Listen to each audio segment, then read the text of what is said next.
The silence wasn't peaceful. It was the kind that came right before nature tried to kill you. Elena Navaro exhaled slowly, breath condensing on the inside of her descent visor.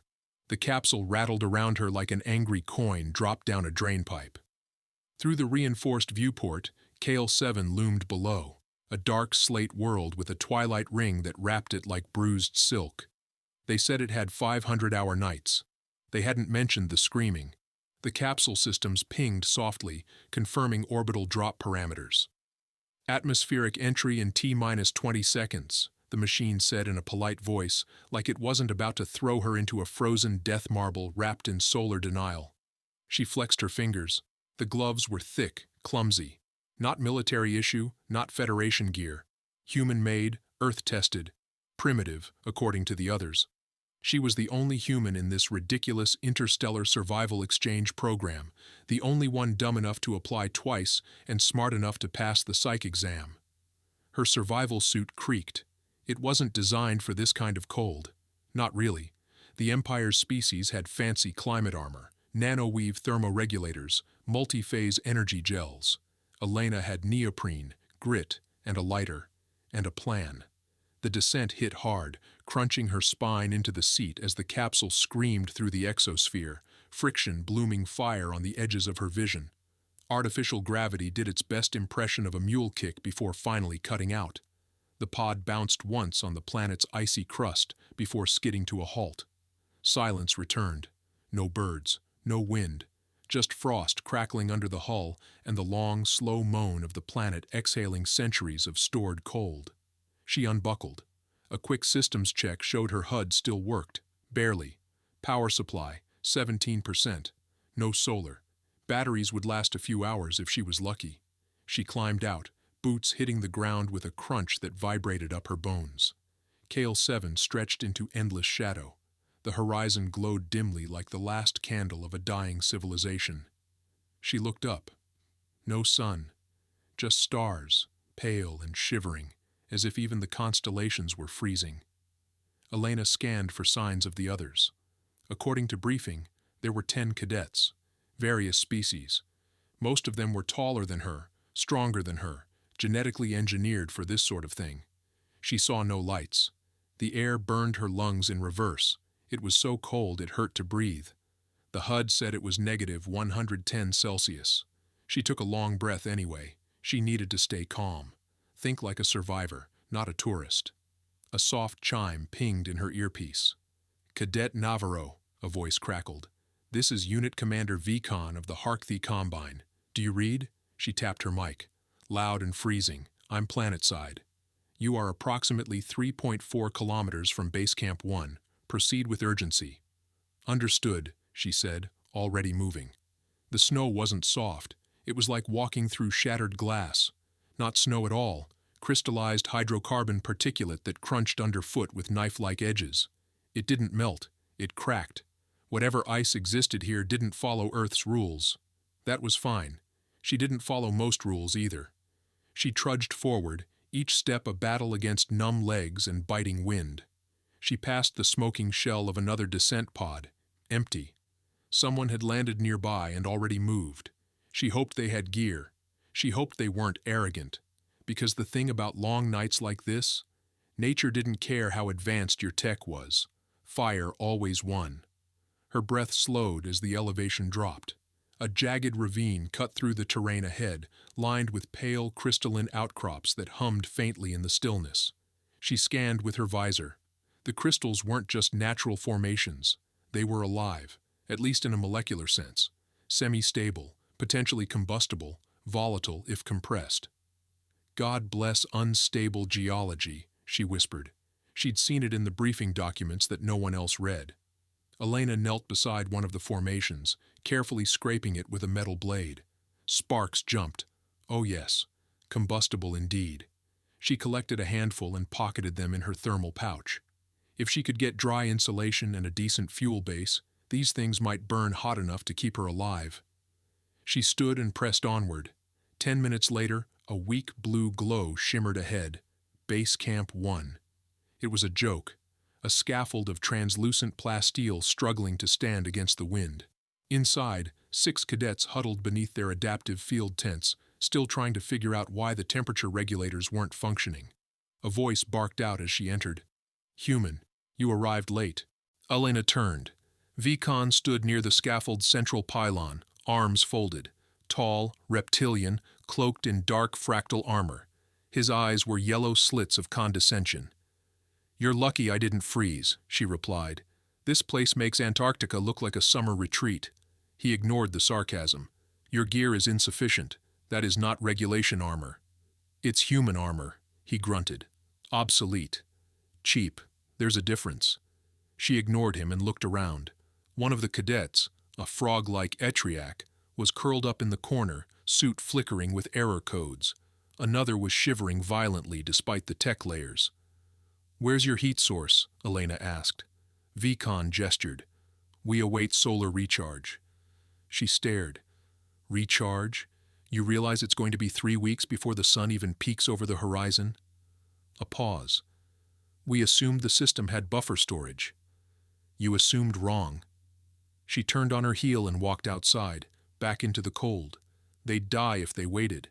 No heat, no water, no shelter beyond a collapsible skeleton with wind holes. She didn't plan to be part of that. 10 minutes away, behind a ridge, she found what she was looking for. A natural crevasse with mineral walls and scattered ice crystal growths. She took her pocket knife and started carving chunks from the rock, arranging them like bricks. She packed snow and insulation around them, cutting the wind. She used her own body to shape the interior, melting just enough with her breath and gloves to smooth it into a tight, windproof shelter. Then she knelt, pulled out the volatile crystals, and set up her ignition trench. When the fire caught, blue and silent, it lit up the interior like a chapel. The warmth was instant, alien, but it worked. She sat cross-legged, hands hovering near the flame, and smiled. Outside, wind howled. Inside, fire danced. And for the first time on Kale 7, something human won. Elena awoke to the sound of crystals cracking in the fire trench, the blue flame flickering like a nervous heartbeat. The air in her tiny hut was warm enough to keep frostbite at bay, though her boots were still stiff with cold. She shifted slightly, bones groaning in protest. Her body wasn't built for this, but her mind was. She'd slept for... She checked her wrist pad. 3 hours. Not bad. The HUD was still alive, but the battery read 6%. At this rate, she'd have a day, maybe 2, before it all went dark. Outside, the eternal night howled. Winds screamed through the canyons, lifting powdered shards of glass-like snow in massive drifts. No sun, no reprieve, just storm and shadow. She reached into her pack and pulled out a compressed nutrition bar. Earth issue, chicken flavor, mostly edible. She bit into it and chewed thoughtfully while inspecting the fire. The crystals had burned down to glowing shards. Still hot, still viable. It was working. She stepped outside with caution, pulling her scarf tight around her mouth. The moment she left her shelter, the temperature punched her in the teeth. It was like inhaling razor blades. She powered through it. Base Camp 1 glimmered faintly in the distance, a pale beacon of poor decisions. She walked back with a slow, deliberate gait, each step a dance between frozen balance and biting wind. The glow of her hut disappeared behind her, swallowed by the swirling snow. By the time she arrived at the base scaffold, it looked worse. 2 tents were gone. Not collapsed, gone, shredded by the wind or possibly abandoned. A few cadets were slumped near the core column, their suits visibly locking up from cold fatigue. Vcon stood, helmet off, frost crusted on his ridged brows. "Cadet Navaro." She gave him a tight nod. "You're dying." He didn't blink. "We are managing." "No, you're freezing while managing. Those tents aren't holding, your thermoregulators are failing, and unless you start a fire, you'll all be dead in 12 hours. There is no fuel on this world." Elena held up a crystal shard. Vcon stared at it. "That is unstable. It is forbidden to ignite living compounds." "And yet," she said, letting the shard flicker with a spark from her lighter, "I have a hut that's 40 degrees warmer than this scaffolding, and none of your cadets have died yet. So maybe, break the rules before they break you." One of the Etriac cadets collapsed nearby, his tent light going dark. Elena rushed over, pressed her glove against his chest plate. Still breathing. Barely. "We're past diplomacy, Commander." Vcon looked around at his team, at the collapsed forms, at the icicles forming inside the scaffold. "Where?" he finally asked. "My shelter's 10 minutes out. Small, but warm." He hesitated. Elena stepped forward. "Bring your cadets. Bring what's left of your supplies. But if you hesitate again, I'm sealing that entrance and burning the rest of these crystals for myself." The threat wasn't cruel. It was survival. Vcon gave a curt nod. By the time they reached her hut, Elena had already begun building extensions with snowpack and crystal slabs. Crude, yes, but effective. The moment the others stepped inside, the fire's glow washed their faces with life. The first alien to feel warmth in 3 days actually wept. They didn't speak. Not at first. They just sat around the trench in silence, soaking in the improbable heat. And then the questions started. "How did you know the crystals would burn?" "What is that device?" pointing at her lighter. "Why does the flame not speak?" That one was from a Fentari, a cephalopod species who believed all fire had a soul and must be asked for permission before use. Elena just shrugged. Maybe it does, but earth fires don't talk. They just work. She watched them stare at the flickering light like it was magic. It was, in a way, an ancient, stubborn, human magic. Vcon sat across from her, eyes narrowed. "We assumed you would be the first to perish." "Most people do." He tilted his head. "Why apply to this exchange?" "I wanted to see what survival meant to species who never had to fight for it." The silence lingered. "You consider this fight?"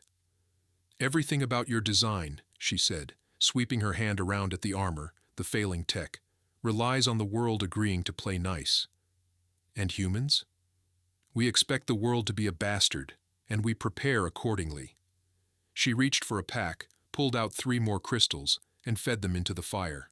Flames flared, casting ghostlight on alien faces. Warmth spread again. Breath returned. Vcon exhaled slowly. "You do not lead. You do not command.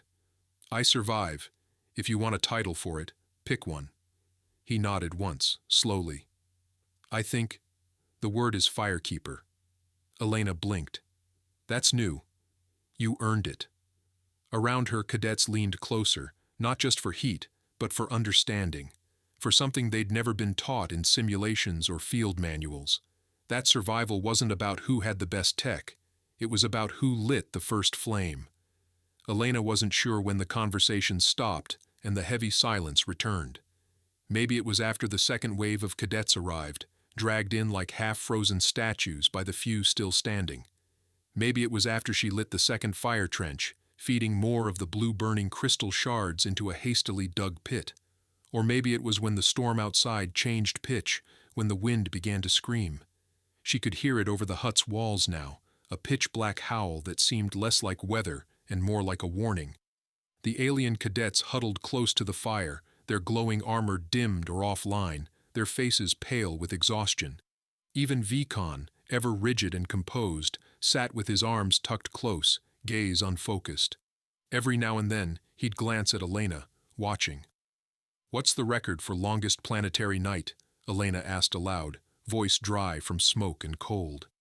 No one answered, not immediately. Then one of the Yixarians, a tall, almost bird-like species, clicked his beak softly. "This planet's rotational lag allows a 500-hour night. We are at hour 68. Elena exhaled through her nose. "So, a week and a half more of this." That made a few heads drop. She stood up, stretched her arms, and rolled her shoulders. "All right then. Time to expand." Vcon blinked. "Expand what?" "The hut. We're out of space, out of airflow, and these fires are burning too close together. If we don't separate the trenches and clear smoke vents, we'll suffocate before we freeze. But the winds—" "Exactly. If we angle the vents with the wind, we'll pull smoke out instead of sucking cold in." She grabbed her makeshift shovel, a plate torn from the base scaffold, and walked outside before anyone could argue. The cold hit like a punch. Still, she worked. She dug out the snowpack, reinforcing with crystals and thick frost slabs. She shaped tunnels, reinforced beams with coiled insulation wire pulled from defunct suits. She layered it like an old Earth igloo, except this one burned like a furnace at its core. The aliens began to help, one by one. Even Vcon eventually joined, hoisting slabs and moving trenches. By hour 80, they had an entire fire chamber. And by hour 90, they had something more important: hope. Someone began humming, a weird, throaty sound. Elena didn't know the species or the tune, but it spread. Soon, voices joined in, strange, discordant alien sounds forming a sort of rhythm. It wasn't beautiful, but it was alive. Vcon sat beside her once more. "I misjudged you," he said. "Everyone does," she replied, sipping from a thawed ration pouch. "You have no command structure, no subordinates, no chain of authority, and yet they follow you." She looked over the growing group, aliens kneeling beside fire, tending shards, whispering stories. "They don't follow me," she said. "They follow the heat." "But you made the heat." She smiled. "And I'll keep doing it." There was a beat of silence. Then Vcon said, "We once believed your species would be irrelevant in this program." "Yeah, I got that impression. We thought your biology crude, your tools outdated." "Still do. We thought you were soft." That made her turn. Vcon met her gaze. "You are not soft." She didn't answer. She didn't need to. The hut shook as the storm screamed louder than ever. The outer trench snapped, one of the walls breaking under pressure. Elena was up in seconds, already halfway out the door before anyone else moved. The trench was exposed, snow pouring in. If it filled, the fire would smother. If the fire smothered, half the cadets would freeze before the next watch. She lunged into the cold, grabbed the slab that had cracked, and began rebuilding, hands moving like muscle memory. Her gloves froze to the surface within moments, but she didn't stop. Others joined, Vcon among them. Together, they rebuilt. And when they returned inside, frostbitten and exhausted, the fire was still burning. One of the cadets raised a hand. "How do humans survive like this?" Elena stared into the flame. "Because where we come from, if you don't light the fire, no one lights it for you." That night, hour 108 of the endless dark, the aliens didn't just sleep. They dreamed. They dreamed of home, of heat, of strange human stubbornness. And for the first time, someone muttered what they were all thinking. "She's not just a survivor. She's a stormbreaker." Elena didn't hear it, but if she had, she wouldn't have argued. She would have just added more crystal to the fire. Hour 121. Elena Navaro had stopped tracking time by any sane metric. The universal standard meant nothing when your only clock was how often you had to restock the fire and rub sensation back into your fingers. The outside was a sheet of screaming white now. Blizzards turned opaque. Snow didn't fall anymore. It attacked. Some of the alien cadets said the planet was entering a super freeze cycle, something rare even by Kale 7's extreme standards.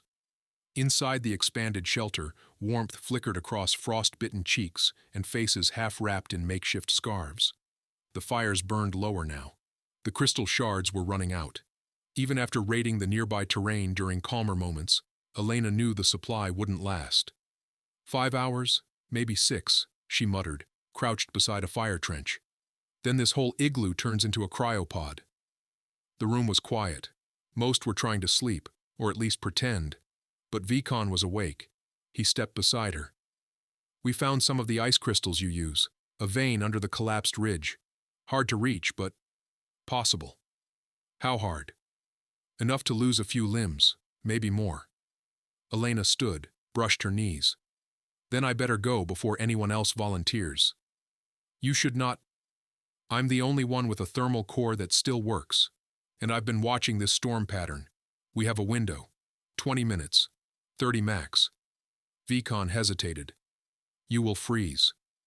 Elena pulled on her patched jacket, now a Frankenstein blend of insulation, alien armor mesh, and shredded emergency blankets. "I've got fire in my bones," she said with a half-smile, "and stupid in my DNA." He placed a clawed hand on her shoulder, gentle, firm. "You are not stupid." She shrugged. Don't tell Earth that. She went alone. The cold hit different this time, not sharp, but slow, like it was waiting. The winds didn't scream, they whispered. Every step was a struggle. The snow grabbed at her boots, the ice pulled at her knees. But she moved. She moved because they were counting on her. She reached the ridge, spotted the crystalline blue veins just under the crust, tapped it. It rang like glass. Jackpot, she whispered. Her fingers, wrapped in 3 layers of fabric, still ached as she dug. The shards were brittle but heavy. She piled them into her mesh sling, each one shimmering like trapped lightning. Behind her the wind shifted. She turned, eyes wide. Something was moving. It wasn't snow. It wasn't wind. It was a shape, tall, hunched, lumbering across the ridge in a zigzag of strange movements. Predator? Kale 7 was marked low life form density in the program manual, but that was by alien standards. Earth would have called it plenty of reasons to keep the lights on.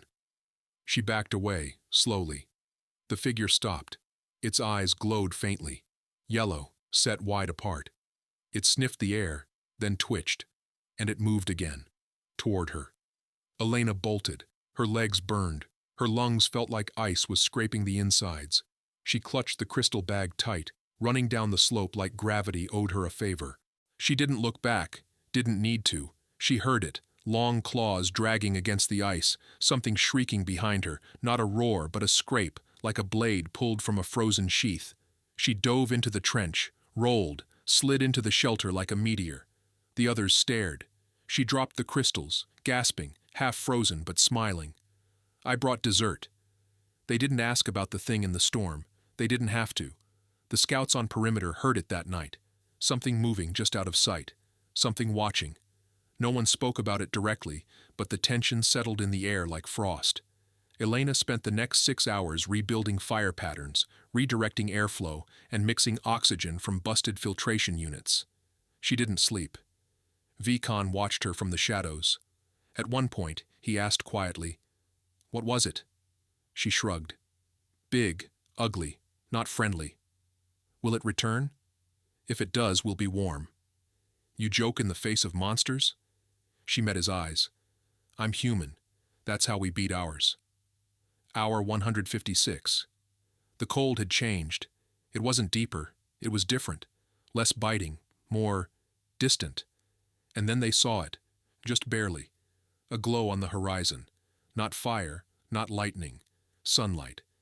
The edge of the 500-hour night was approaching. Someone cried. No one mocked them. They sat together in silence, watching the horizon brighten by inches. The fires burned brighter now, fed by the last of the crystals.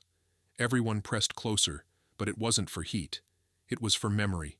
This was the moment that would stay with them, when they survived the longest night together, when a human taught them how to burn ice, when a girl from Earth didn't just survive the void, she lit it up. By hour 164, the cold wasn't just dying, it was running. The glow on the horizon had become a golden bruise spreading across the ice plains. For the first time in what felt like eternity, there were shadows cast by light, not flame. But they didn't cheer. They didn't laugh or shout. They just stared, hollow-eyed and numb, not from the cold, but from everything they survived. Inside the shelter the fires still cracked, though they were down to the last few crystal veins. Most cadets sat wrapped in synthetic hides and stitched together thermal panels. Some were asleep, others in a trance. They had run out of words somewhere around hour 1:30. Only one person still moved with purpose. Elena Navaro was patching a torn heat duct with melted polymer and makeshift tubing. Her fingers were blistered, her face bruised, her eyes bloodshot, but she moved like it all still mattered. Because it did. When Vcon entered, she didn't look up. "We'll need to reinforce the ceiling before the melt starts. If the runoff seeps in, we're gonna wish we froze." He crouched. "You still work. Even now." She gave a tired grin. "Don't know how to stop." "Why?" She paused. Her hands fell still. Then softly, "Because I promised myself I wouldn't be the first to break." He looked around at the other cadets, some alien, some hybrid, one who hadn't spoken since the second night. "You weren't." Elena didn't say anything. She just picked up her tools again. The rescue signal came on hour 167. A high-pitched beep broke through the hush, and someone screamed, raw, involuntary joy. The first real sound of hope in days. The communicator flashed, extraction inbound, prepare for evac, T-3 hours. Elena stared at it, her mouth open. Then, as if remembering something stupid and wonderful, she whispered, 3 more hours? They're making us wait? They packed light. Most had nothing to carry, just what clung to them. The shelter, once a patchwork monument to desperation, stood silent and empty. The fires burned low, left untended. Vcon approached Elena, who stood alone just outside the threshold. Will you tell them what happened here? She shrugged. Not all of it. Why not? Because if I do, they'll try to turn it into a checklist, a protocol, a how-to guide for surviving Kale 7. And? She looked him in the eye. You don't survive this with instructions. You survive with grit, and dumb luck, and knowing when to burn something that shouldn't burn just to see if it'll work. Vcon was quiet. Then he said, You could have let us freeze. Could have. You didn't. She tilted her head. You gonna cry about it? He laughed. It was ugly and cracked and perfect. The descent ship cracked the sky open like thunder, lowering itself in a blast of melted ice and turbine roar. The ramp hissed. Voices called out names. Elena watched as cadets staggered up the ramp, their eyes wide as children seeing color for the first time. When her name was called, she didn't move at first. She stood beside Vcon. You'll be back here, he said. Others will come. She nodded. I'll leave a manual this time. No, you won't. She smiled. No, I won't. Then she climbed aboard. 3 weeks later, Earth. Briefing Hall, Intergalactic Survival Corps HQ. Elena stood in front of a panel of 7 alien officers and 1 bored human admiral. They were watching her through cold, critical lenses. You're saying, Admiral Kimball said, that you used crystal ice, a material we classify as inert and hazardous, to maintain thermal combustion for nearly 150 hours? Elena nodded. And you taught 8 cadets to do the same? They helped, eventually. An alien officer leaned forward. And the reports of a native predator? A tall, stalking life form you outran? Yes, it never approached the shelter directly. Do you believe your fire discouraged it? I believe it didn't want to test me. Murmurs. Admiral Kimball sighed. So, what do you recommend? For future human cadets sent to Kale 7? Elena paused. Then clearly, send them with a lighter and the confidence to burn things no one else will touch. Silence. Then, unexpectedly, the alien officer who had questioned her laughed. You are mad, she grinned. Earth sends its regards. 6 months later, Virex 11 Resource Outpost, Delta. A new batch of survival cadets arrived, alien, hybrid, 1 human. As they stepped out onto the frozen plateau, a holographic sign shimmered above the outpost gates. It read, In memory of the fire that shouldn't have worked. EN. Inside the shelter, a laminated note sat on a metal bench. It read, Step 1, don't panic. Step 2, collect crystal. Step 3, if it glows, it goes. Step 4, fire beats cold, always. A young cadet read it aloud. Who was Elena Navaro? They asked. The instructor, a reptilian alien with scarred claws, just smiled. A girl with stupid in her DNA and fire in her bones.